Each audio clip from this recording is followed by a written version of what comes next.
presenting to you seatbelt safety.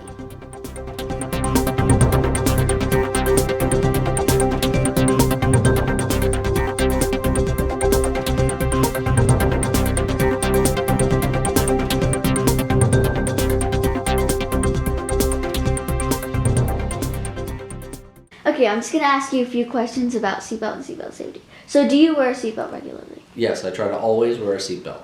That's good. And has anyone that you know, or have you been injured or in a car accident? Yes, when I was young, I was in a car accident. Can you explain further on that? Sure, my dad was driving, I was in the front seat. A car ran a red light and we had to swerve and stop very quickly. I flew out of the seat and hit the windshield with my head and got a concussion. Oh, so do you recommend everybody nowadays wearing a seatbelt so that they don't get that injury? Yes, back then it wasn't required that you wear a seatbelt, but today I recommend that everyone, whether you're in the front seat or the back seat, always have a seatbelt on. Okay, thank you for your time. You're welcome.